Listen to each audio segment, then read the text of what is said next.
We've seen the initiative process in California face virtually every major social issue that the state has confronted. We've had capital punishment, 3 strikes, the environmental laws, a try to put in an oil severance tax, the union's right to deduct political dues, immigration, and if I didn't say gay marriage, we've had gay marriage. And the governor decided that if he was going to raise tax rates, he'd have to do it through props. So in effect, we've been using the proposition system for the last 15 or 20 years as a public referendum on the major issues of the day. And I think that if you go around the United States, they would view that system as somewhere between folly and insanity. Now, I have been involved in 2 proposition fights. I was a co-chair with George Shultz of the No on 23 campaign, which was an attempt to preserve our energy laws, which are extremely progressive. And I was also a co-chair with George of the Yes on 39, which was an attempt to make the tax rates the same for out-of-state corporations as for in-state corporations. To the extent that it's either folly or idiocy, then I would have to be one of the chief fools or idiots, which, if you ask my wife, that'd be a long pause. But let me try and describe it a little differently, and also to point out that we're in a place where I'm not sure where this goes. So I'm going to talk a little bit about how I perceive the past and then suggest the future is going to be different. I mean, I view this to a large extent as a result of a pretty big logjam in our legislature. You know, we've had a very partisan fight in Sacramento the way we've had a very partisan fight in Washington, D.C. And that's one of the big reasons that the 2 things I was involved with were bipartisan. I mean, we very deliberately had a Democrat and a Republican, and by the way, the Republican's a lot more distinguished than the Democrat on these 2 things, because we wanted to be appealing to people across the state. We always said, this is something that, I'm a business person, George, you know, was the head of Bechtel. We always wanted to appeal to business people. We also wanted to appeal to the broadest swath of Californians we could. I viewed this, in a sense, it was kind of forced on us, but we basically turned it into a huge experiment in direct democracy. Californians got up and decided we get to vote on capital punishment, we get to vote on gay marriage, we get to vote on whether we should tax oil when it comes out of the ground, we get to vote on 3 strikes. I actually thought that it was an amazing chance for all of us to participate together, and people would get mad about the money.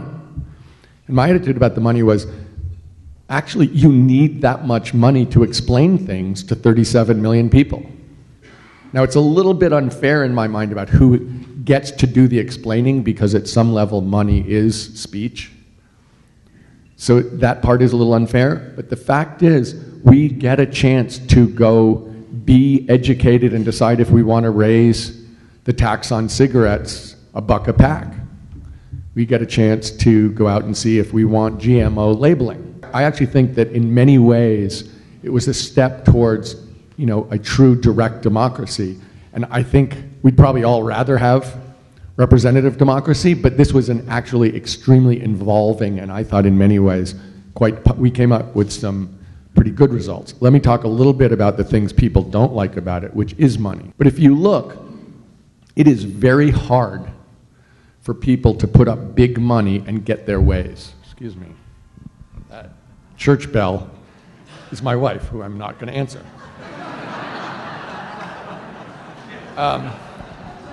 And you got to choose your rings very carefully in this world. It is true. If you look at 2012, people put up big money for 32, and there was big money on both sides, but they couldn't get it through. They put up big money for 38. They couldn't get it through. Really, it's very hard to get a yes in a proposition. And generally, to get a yes, there has to be pretty good consensus. I mean, I think if you look at the way polling works, if you don't start in the 60s, you really shouldn't go forward with a proposition, because it's much easier to defeat. If you look at the $1 a pack thing last June, started in the 70s, and they lost. You know, it's quite easy, particularly if you're well-funded, to defeat a proposition. It's very hard to pass a proposition. So why would this change going forward, since I said this isn't quite as the insanity that people like to foist on Californians? The reason it would change is, and I do not believe this, as a Democrat, I don't believe this is healthy for the state of California.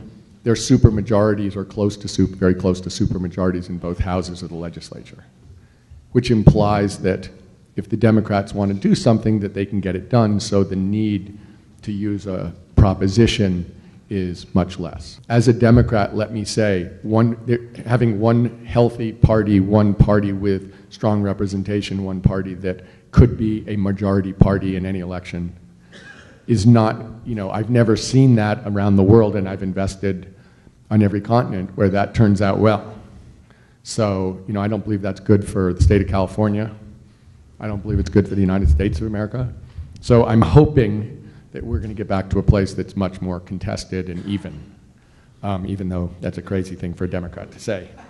I am an extreme believer in California. We have the best weather, we have the best attitude, we have incredible higher education, and we have the best technology. So from my point of view, this is the greatest state. People love to give us a hard time.